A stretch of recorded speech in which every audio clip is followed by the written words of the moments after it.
کیا آپ بھوت پریت پر یقین رکھتے ہیں؟ نہیں تو شاید اس کہانی کے بعد آپ کا یقین بدل جائے، کیونکہ یہ صرف کہانی نہیں، یہ ایک خوفناک حقیقت ہے۔ گاؤں کے کنارے ایک پرانا درخت تھا جو برسوں سے ویران کھڑا تھا۔ کہا جاتا تھا کہ وہاں ایک چڑیل کا سایہ ہے۔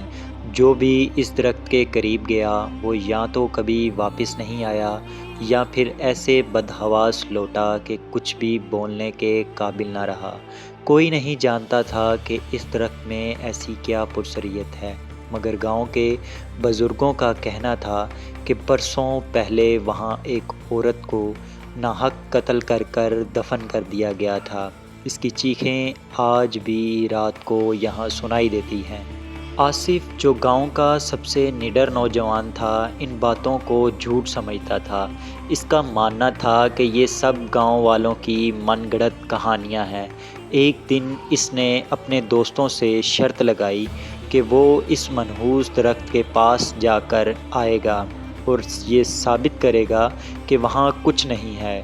رات 12 بجے آصف ٹارچ اور فون لے کر اس درخت کے قریب جا پہنچا۔ جیسے ہی اس نے درخت کے قریب قدم رکھا تو ایک سرد ہوا کا جھونکا آیا اور درخت کے پتے تیزی سے ہلنے لگے، جیسے کوئی سرگوشیاں کر رہا ہو۔ اچانک ایک لرزہ خیز قہقہا فضا میں گونجا۔ آصف کے ہاتھوں سے ٹارچ گر گئی۔ اس نے جلدی سے فون کی فلیش لائٹ آن کی، مگر سامنے جو منظر تھا اس نے اس کے ہوش اڑا دیے۔ درخت کے نیچے ایک سایہ نمودار ہو چکا تھا، ایک لمبا قد، بکھرے ہوئے بال، سرخ چمکتی آنکھیں اور ایک بھیانک مسکراہٹ۔ وہ کوئی عام عورت نہیں تھی، وہ چڑیل تھی۔ آصف کے جسم میں خون جم گیا۔ چڑیل کے لمبے ناخن زمین پر رینگ رہے تھے اور اس کی آنکھیں آصف کو گھور رہی تھیں، جیسے وہ اسی کا انتظار کر رہی ہوں۔ آصف نے پیچھے ہٹنے کی بہت کوشش کی، مگر اس کے قدم جیسے زمین نے جکڑ لیے تھے۔ چڑیل آہستہ آہستہ اس کے قریب آ رہی تھی۔ جیسے ہی اس نے ہاتھ بڑھایا، آصف کے کانوں میں سرگوشیاں گونجنے لگیں۔ تم نے مجھے جگایا ہے، اب تم بچ نہیں سکتے۔ آصف نے پوری قوت سے چیخنے کی کوشش کی، مگر آواز اس کے گلے میں گھٹ کر رہ گئی۔ اچانک اس کا فون بند ہو گیا اور اندھیرا چھا گیا۔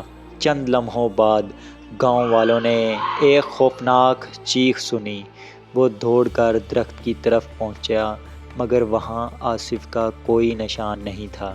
صرف اس کا فون زمین پر پڑا تھا اور اس کی سکرین پر ایک آخری تصویر، ایک بھیانک چہرہ نظر آ رہا تھا۔ کیا آصف زندہ ہے یا وہ بھی چڑیل کا شکار بن چکا ہے؟